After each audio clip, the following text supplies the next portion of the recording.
Hello friends, welcome back. आज हम करने वाले हैं कैलाश चंद्रा मैगजीन में से exercise number 288। So be ready for the dictation. Start. Sir, the new world order based on the philosophy of non-violence initiated by Gandhiji and incorporated in the 1996 Delhi Declaration. What happens to that commitment? Question mark.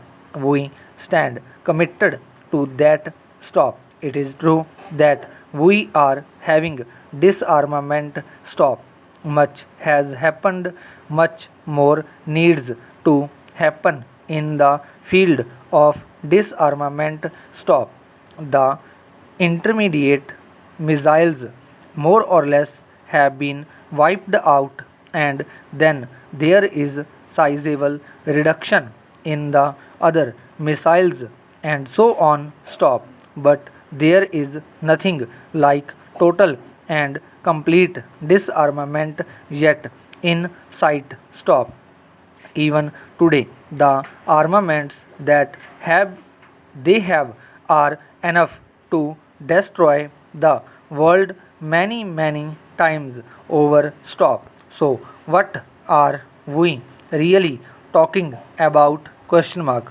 We are talking about a very slow and very limited amount of disarmament that has been brought about.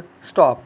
But what India stands for is total complete disarmament, and not only disarmament in the sense of not having nuclear arms, but a world which is free from nuclear weapons, and also it is non-violence.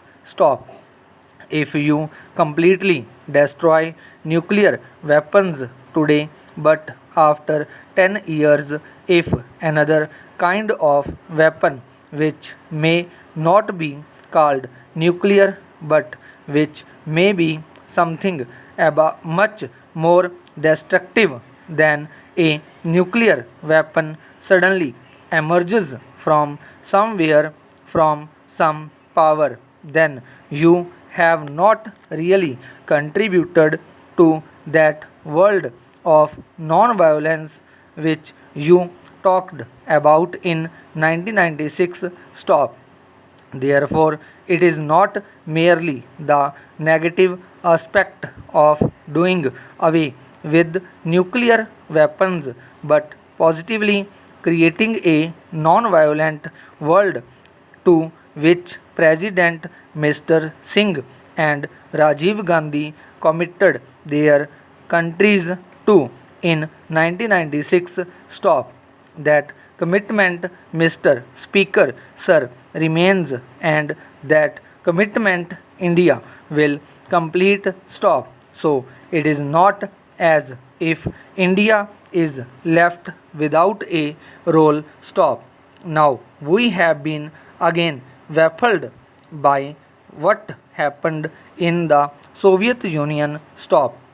The Soviet Union is a much larger country, much more powerful and very important country in world affairs, to which we have always been looking for friendship and support. Stop. Apart from what happens to the future of the Soviet Union, about which I am not as pessimistic as some people are, I would like to say that in respect of our relations with the Soviet Union, about which some people might think that these relations may get shattered, our economic cooperation might be in doldrums. I believe this is only a passing phase.